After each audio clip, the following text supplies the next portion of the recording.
Uber, what good are these surveys if you don't act on them, right? So they push out the survey. Oh, you know what? We really want your feedback here. Let us know what you think the best percentages, the best numbers are.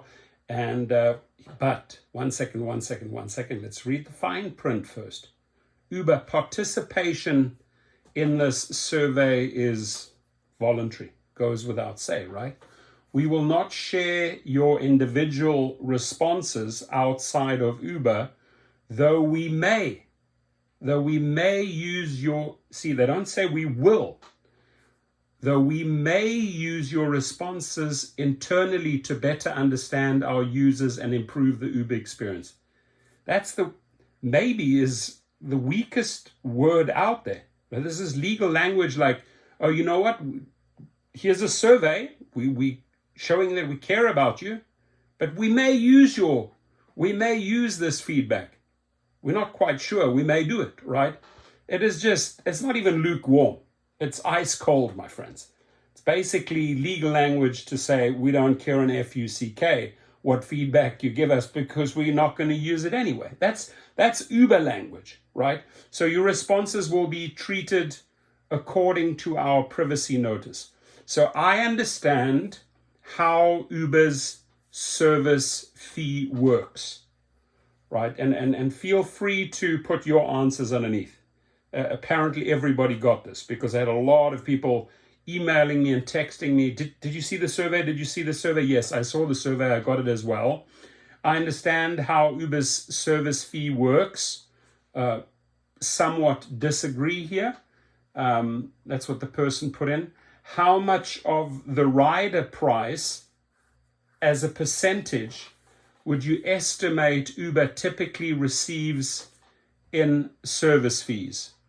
Person puts 75 in there, right? How much of the rider price as a percentage would you estimate Uber typically receives in service fees? Next one, what is a reasonable service fee as a percentage that companies like Uber, i.e. ride sharing, hailing, should receive in return for their services? And the person puts down 25, 27. And then you submit it.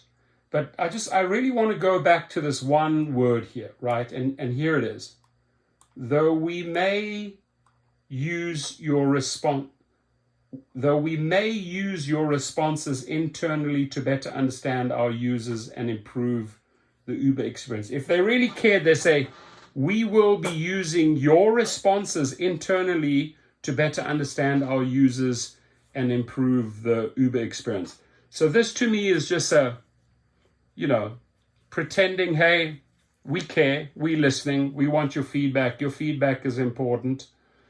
And if you want people to participate, right, and feel like they are being genuinely heard, you may want to change your legal language, Uber, to show the person that you actually care about them. So let us know how you filled in those percentages, if you understand them at all, and if you think this individual got them right. Again, to quickly recap, I understand how Uber's service fee works. Strongly disagree, somewhat disagree, neither agree nor disagree, somewhat agree, strongly agree, chose somewhat disagree. How much of the rider price as a percentage would you estimate Uber typically receives in service fees? 0, 20, 40, 60, 80, 100, put down 75.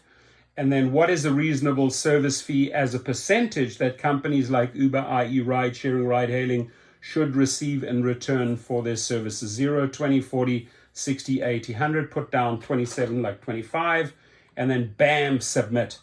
Really curious to see your feedback here. Shout out to our sponsor. If you were deactivated, go and hit up GigRocket and take the deactivated to reactivated course. The main thing that differentiates GigRocket from any other service out there, yes, it has a service fee like everyone else, but they go one step further.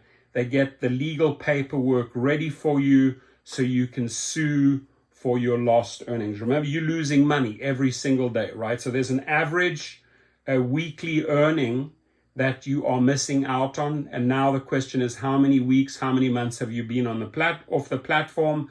In Texas, you can sue up to $20,000.